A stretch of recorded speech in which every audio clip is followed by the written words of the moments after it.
I think the really interesting thing about Marta, my character, is that she's working in science at the very cutting edge of her field, and she's incredibly excited by what she's doing. She's very highly paid, and the project is very highly funded by the government, but there are certain things that she does not know and is not allowed to know. She's told not to ask any questions, and I think that probably suits her because she's a bright person, and if she started to think about what she was doing, she would know that there was a huge moral compromise going on. So it's kind of don't ask, don't tell.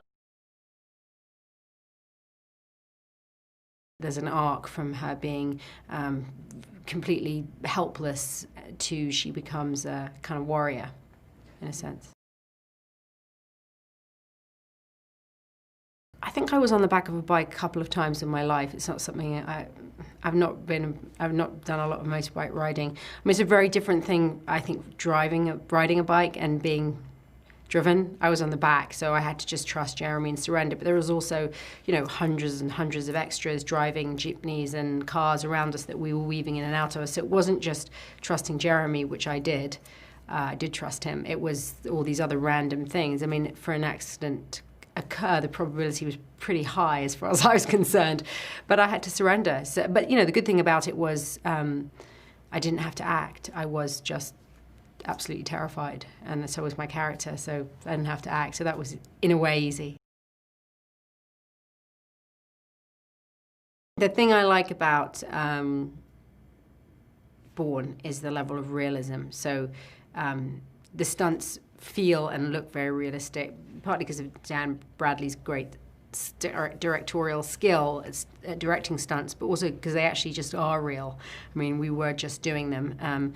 So yeah, I mean, there was a certain amount of questions that could be asked, but actually the thing about stunts is you can't really explain them. You just have to do them. So if you saw me asking lots of questions on set, it's probably because I was incredibly anxious and I was trying to just kind of delay it. You just have to do it, and then it's like learning a dance. Well, on the back of a bike, it's just you experience it, and every time you do it, it gets a little bit less scary. Tony's a very unusual director. I've never come across anyone like him in that he's incredibly bright. He's got a very strong intellect. He's a wordsmith. He's got a great sense of control and order, all the things that you need to direct. But he also loves chaos, and I think a chaos in acting. So I think that's how you get a kind of raw, edgy, kinetic acting style, which feels like reality rather than safe, stagey kind of acting. And I've never come across someone with that combination. He's got a real kind of sort of rock and roll streak in him, which by that I mean sort of a raw edginess.